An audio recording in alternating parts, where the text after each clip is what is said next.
Hello everyone, সবাইকে স্বাগতম শিখন ল্যাবে। আজকে আমরা নবম দশম শ্রেণীর উচ্চতর গণিতের প্রথম অধ্যায় সেট ও ফাংশনের 1.1 অনুশীলনীর 5 নম্বর অঙ্কটা নিয়ে আলোচনা করব। সেখানে কি বলছে, দেওয়া আছে ইউ একটা সেট, মানে সার্বিক সেটটা দেওয়া আছে এক্স যেন 1 থেকে 20 পর্যন্ত, মানে 1 থেকে 20 পর্যন্ত হচ্ছে তোমার একটা সেট, যেখানে এক্স বিলংস টু জেড, এবং এ দেওয়া আছে হচ্ছে কি এক্স যেন এক্স বিজোড় সংখ্যা, এবং বি দেওয়া আছে এক্স যেন এক্স মৌলিক সংখ্যা। এগুলো কীভাবে দেওয়া আছে, গঠন পদ্ধতিতে দেওয়া আছে। তোমাকে কি বলছে, নিম্নের সেটগুলোকে তালিকা পদ্ধতিতে প্রকাশ করার জন্য।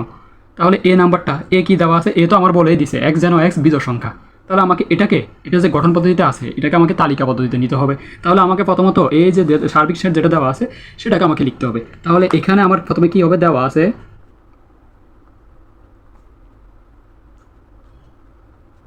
আছে ইউ ইজ ইকুয়াল এক্স যেন less than is equal x less than is equal 20 এবং এক্স বিলংস টু জেড। তাহলে এটাকে আমি কি লিখতে পারতেছি, আমি যদি এটাকে তালিকা পদ্ধতিতে লিখি তাহলে আমি 1 থেকে 20 পর্যন্ত লিখবো না, কারণ 1 less than is equal x less than is equal 20, তাই আমি 1 থেকে শুরু করে 20 পর্যন্ত যাবে। 1 2 3 4 5 6 7 8 9 10 11 12 13 15 16 17 18, এই যে 1 থেকে শুরু করে 20 পর্যন্ত। এটা কি, এটা হচ্ছে তোমার কি সার্বিক সেট, তাই না? সার্বিক সেট পাওয়ার পর আমাদের কাজ কি, আমাদের কাজ হচ্ছে যে এখন এই সেট নিয়ে তুলনা করতে হবে। এই যে এ সেট, কারণ আমার ক নাম্বারে বলছে কি, ক নাম্বারে বলছে এ সেট বের করতে। তাহলে এ সেটটা আমি কীভাবে বের করবো, কারণ এই সেটে আমার কি দেওয়া ছিল, এ সেটে আমার দেওয়া ছিল হচ্ছে যে এ ইজ ইকুয়াল এক্স যেন এক্স বিজোড় সংখ্যা, তাই না? বিজোড় সংখ্যা আমার দেওয়া ছিল। তাহলে এখানে কি বলছে, এক্স যেন এক্স বিজোড় সংখ্যা, এখানে এক্সের ভ্যালুগুলো কি কি 1 থেকে 20 পর্যন্ত। তাহলে এক্স যেন এক্স বিজোড় সংখ্যা, এখানে প্রত্যেকটা বিজোড় সংখ্যা আমার এর হচ্ছে যে তালিকা পদ্ধতিতে প্রকাশ করলে হবে। তাহলে বিজোড় সংখ্যাগুলো কি কি, 1 3 5 7 9 11 13 15 17 19, এগুলো হচ্ছে যে আমার কি এ সেটের বিজোড় সংখ্যাগুলো। এখানে এটা হচ্ছে যে আমার এ set.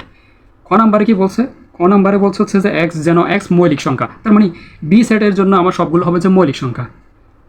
B is equal to হচ্ছে যে এক্স যেন এক্স মৌলিক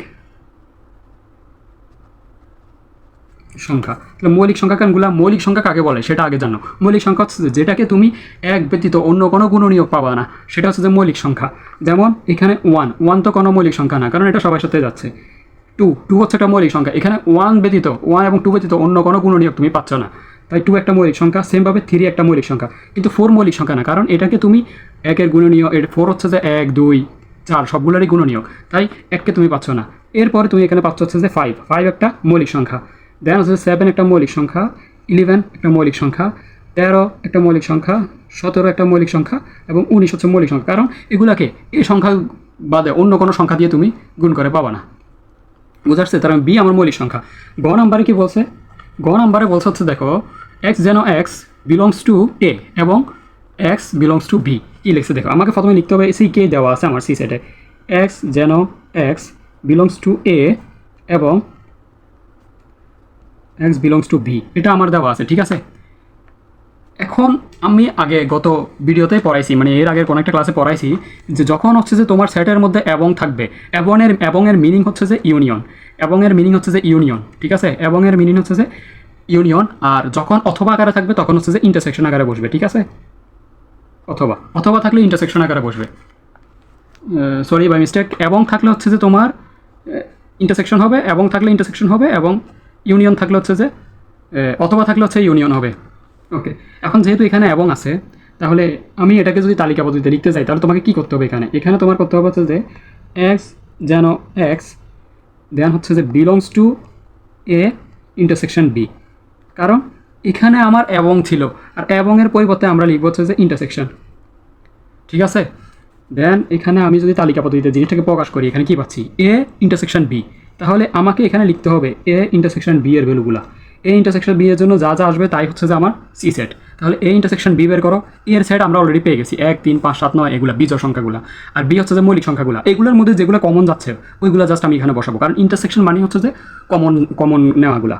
তাহলে কমন যাচ্ছে আমার কী কী? কমন যাচ্ছে 3 5 7 11 13 17 19। এটা হচ্ছে যে কি? এটা হচ্ছে যে আমার সি সেট। তাহলে সি ইজ ইকুয়াল আমি আলটিমেটলি পাইছি কি? তো এটা হচ্ছে যে আমার সি সেট। এবার ডি এর মধ্যে বলছে কি এক্স যেন এক্স বিলংস টু এ অথবা এ এক্স বিলংস টু বি, অথবা মানে হচ্ছে যে আমার ইউনিয়ন। তাহলে ইউনিয়ন যেহেতু আমি জানি কি, এখানে আমি এটাকে লিখতে পারতেছি এক্স যেন x belongs to A union B. এখন আমার এ ইউনিয়ন বি যেটা বের হবে ওইটা হচ্ছে যে আমার ডি সেট। তাহলে আমি এ ইউনিয়ন বিটা আগে বের করি। A union B, A union B মানে কি সবগুলার কমন অংশটা, মানে সব আসবে এ ইউনিয়ন বি। এখানে এ সেটে পাইছিলাম কত? এ সেটে পাইছিলাম এই যে এগুলা, আর তুমি বি সেটে পাইছে কি এগুলা। এগুলো সবগুলো অংশ তোমার এ ইউনিয়ন বি এর মধ্যে চলে আসবে। তাহলে 1 আসবে, 2 আসবে, 3 আসবে, 5 আসবে, 7 9 11 13 15 17 19, এগুলো সবগুলো হচ্ছে এটা। তাহলে তোমার ডি সেট এটা, এখানে ডি সেট হবে এটাই 1 2 সবগুলো হবে। ঠিক আছে, আশা করি বুঝে আসছে। দেখা হচ্ছে আবার পরবর্তী ভিডিওতে। ততক্ষণ পর্যন্ত চ্যানেলের সাথে থাকবে, আর অবশ্যই চ্যানেলটাকে সাবস্ক্রাইব করে দিবা এবং তোমার ফ্রেন্ড সার্কেলে সবার সাথে শেয়ার করবা। ধন্যবাদ।